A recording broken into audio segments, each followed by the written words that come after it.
Este video lo dividimos en dos secciones. En la primera parte les hablaremos sobre el acelerador de partículas, su historia y su funcionamiento en general. Y en la segunda parte les hablaremos sobre el ciclotrón, su historia y su funcionamiento y su modelo matemático. Nuestro equipo está conformado por Alejandra Cuesta, Luis Miguel Aguirre, Sebastián Betancourt y Andrés Felipe Sánchez. Buenas tardes, mi nombre es Alejandra Cuesta y a continuación voy a exponer sobre la historia del acelerador de partículas. Primero que todo, se vale aclarar que estas máquinas son las herramientas tecnológicas que han acompañado y propiciado los grandes avances en el conocimiento de la estructura del universo y sus propiedades.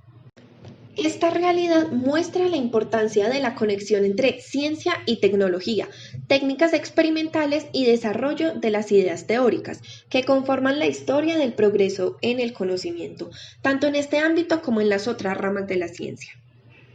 Se podría decir que todo comenzó con el físico Ernest Rutherford y sus compañeros en el laboratorio de Cavendish en la Universidad de Cambridge.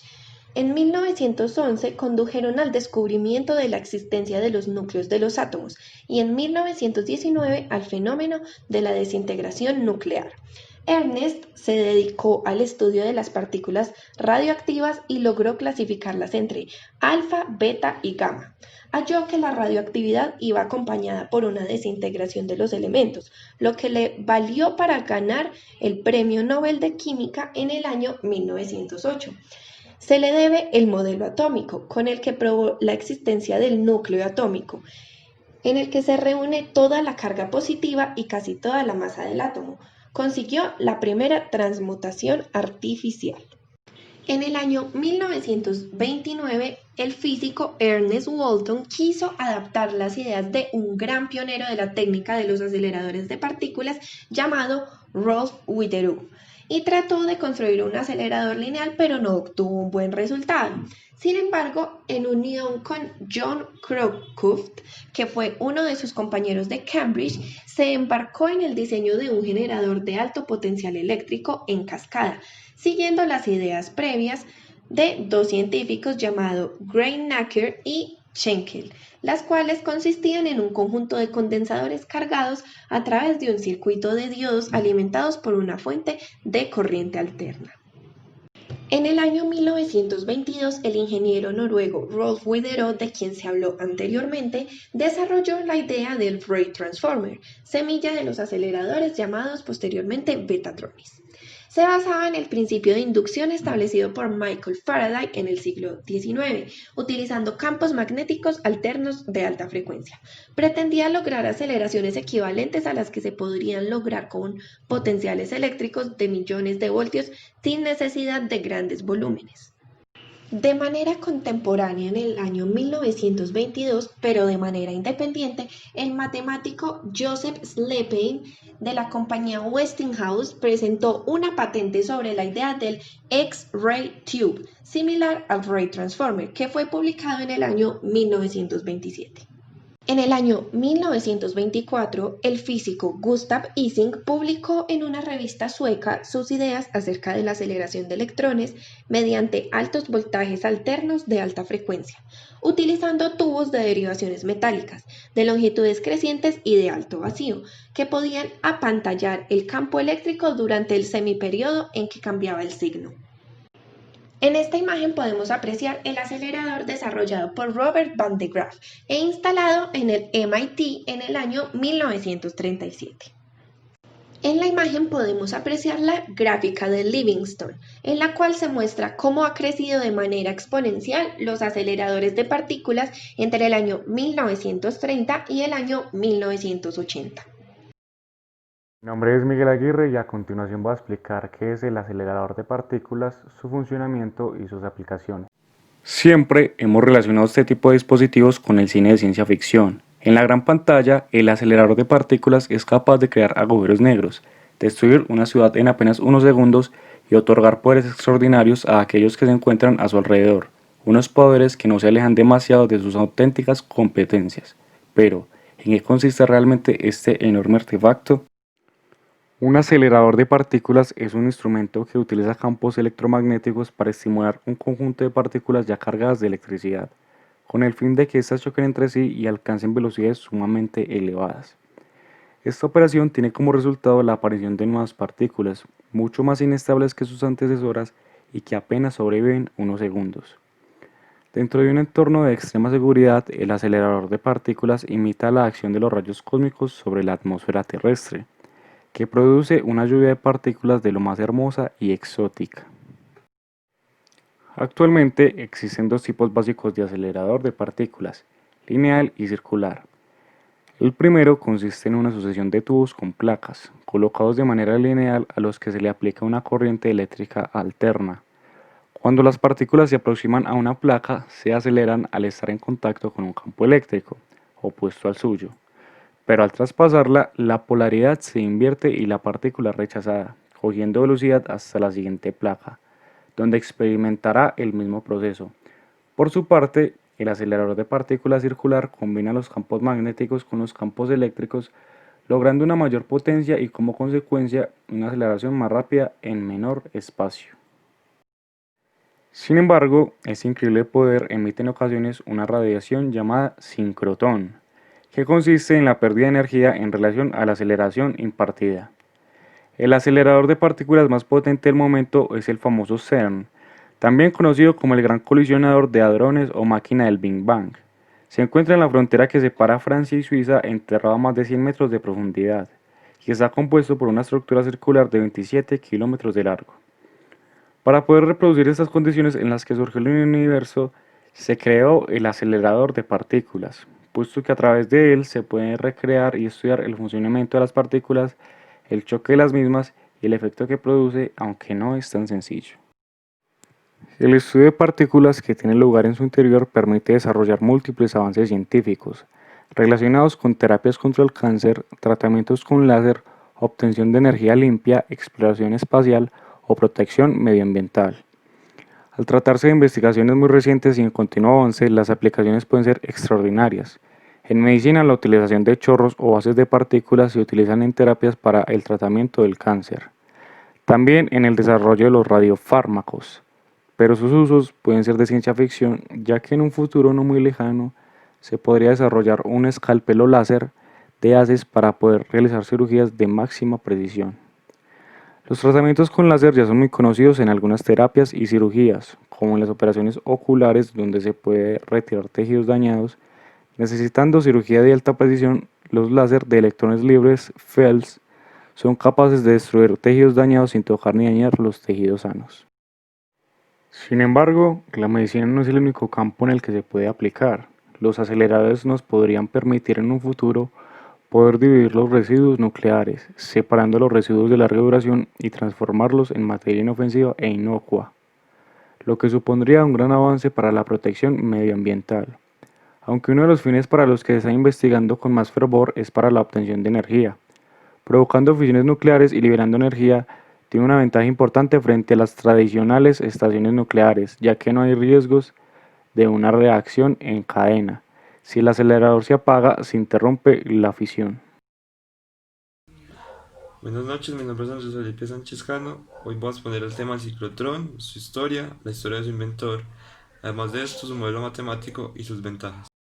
A continuación hablaremos sobre el ciclotrón. Es una herramienta de gran utilidad principalmente en ámbitos médicos para el tratamiento de células cancerígenas, y para abordar este tema tan importante iniciaremos hablando sobre la historia de este y sus orígenes.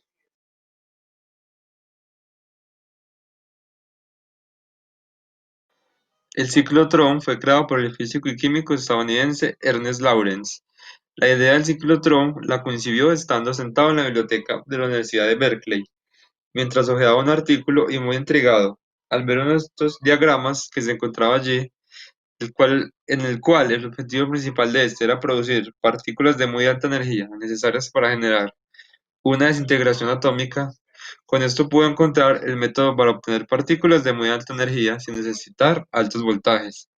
La idea del ciclotrón se concibió en el año de 1929, diseñando un ciclotrón capaz de comunicar a las partículas subatómicas con una energía de hasta 1.200.000 de electronvoltios, siendo esta energía suficiente para provocar la desintegración del núcleo atómico.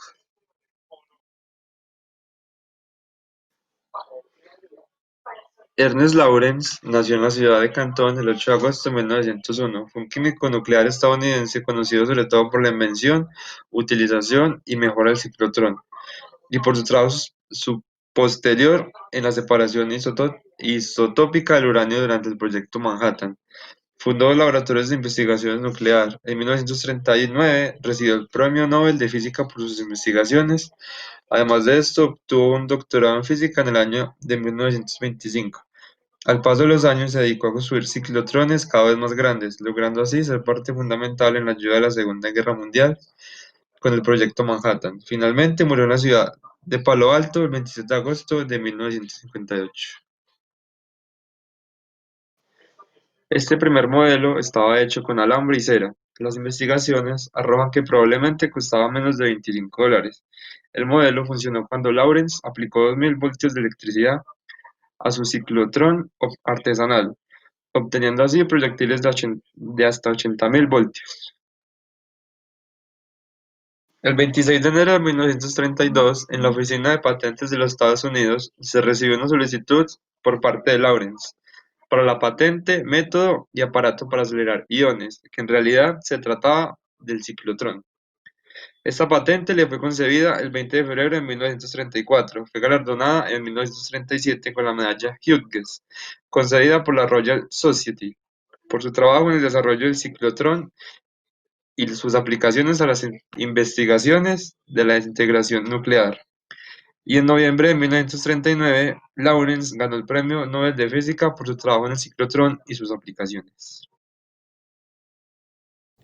Mi nombre es Sebastián Betancourt y a continuación explicaré las aplicaciones, el funcionamiento y las desventajas del ciclotrón. Principales aplicaciones del ciclotrón. El ciclotrón se ve aplicado en diferentes ramas de la medicina, como lo son la oncología, cardiología y neurología. En la oncología, el ciclotrón permite determinar cáncer primario, metástasis y tumores residuales. En la cardiología, el ciclotrón permite caracterizar y cuantificar el metabolismo miocárdico, el flujo sanguíneo y la existencia de tejido vivo en áreas de infarto. En la neurología, el ciclotrón permite el diagnóstico de enfermedades tales como Parkinson, Alzheimer, epilepsia, tumores cerebrales benignos, enfermedades congénitas y degenerativas. Funcionamiento del ciclotrón. Tenemos un electromagneto el cual genera un campo magnético. Este campo magnético va del fondo hacia arriba, como se ve en la imagen. Dentro de este campo magnético tenemos dos placas metálicas, D1 y D2, también se les denomina DES. Ambas placas metálicas están conectadas a una fuente de corriente alterna que va cambiando la polaridad del campo eléctrico periódicamente.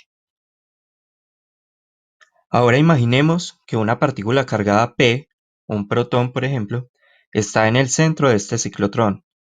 Este protón se verá atraído hacia la placa negativa D2, obviamente por el principio de atracción de carga. Cuando entra a la carga, el protón se ve afectado por el campo magnético, y como sabemos, una carga que se mueve con una determinada velocidad v, perpendicular al campo magnético B, se moverá con un patrón circular. Tan pronto como el protón sale de la placa y entra en el espacio entre estas, la polaridad de las placas cambia y D1 se carga negativamente. Como consecuencia, P se verá atraído hacia D1 y por lo tanto se acelerará hacia allá. Esto aumenta la energía cinética de la partícula P cuando entra a D1.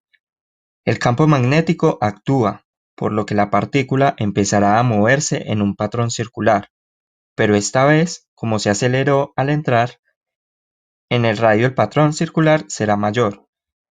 Nuevamente al salir de D1, la polaridad se revierte y ahora D2 queda cargada de forma negativa. Por lo tanto, el protón P se verá atraído hacia D2 y se acelera hacia ella. Esto aumenta aún más la energía de la partícula P. En esta diapositiva podemos ver 5 fórmulas con sus diferentes letras, definiéndose así T como periodo del giro de la partícula, Bc como frecuencia del ciclotrón, m como masa, q como la carga, b como el campo magnético, v como velocidad, r como radio y la última fórmula que vemos es para la energía de la partícula. En este video podemos ver entrando a E2 debido al campo magnético comenzará a moverse con un patrón circular, pero esta vez al entrar el radio del patrón será aún mayor. Este ciclo continúa y la partícula P mantiene moviéndose en espiral para mantener este movimiento. Las polaridades de T deben ser invertidas en un intervalo de T sobre 2. Sabiendo que T es igual al giro de la partícula, definimos T con la segunda fórmula de la diapositiva anterior. Y teniendo definido T, pasamos a definir Pc, que se define con la tercera fórmula, siendo Bc la frecuencia del ciclotrón. Tal como se dijo al inicio de esta presentación, el ciclotrón ha sido de gran utilidad en tratamientos médicos. Veamos a continuación algunas de las ventajas de este gran invento. La primera ventaja del ciclotrón es que numerosos centros de medicina nuclear la utilizan para la producción de los llamados radioisótopos, que se utilizan para obtener imágenes del interior del cuerpo humano y así facilitar las labores del diagnóstico de distintas enfermedades. La segunda ventaja del ciclotrón es que mejora el diagnóstico tanto en oncología como neurología y cardiología, con la tomografía por emisión de positrones, PET, que detecta de forma temprana la aparición de enfermedades antes que otros dispositivos con exámenes de imagen, permitiendo así que en 1 de cada 3 pacientes se cambie el diagnóstico anterior. La tercera ventaja del ciclotrón se la lleva la radiofarmacia, puesto que es uno de los campos que más se beneficia, al utilizar isótopos que se pueden sintetizar en diferentes moléculas.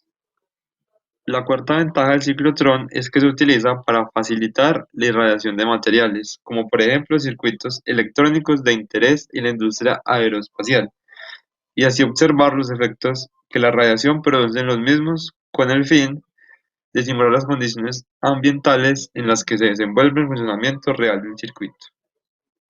Desventajas del ciclotrón. Su principal desventaja es el elevado coste de los radionúclidos obtenidos, sensiblemente superior a los generados en el reactor nuclear, ya que el ciclotrón solo puede bombardear un material blanco a la vez.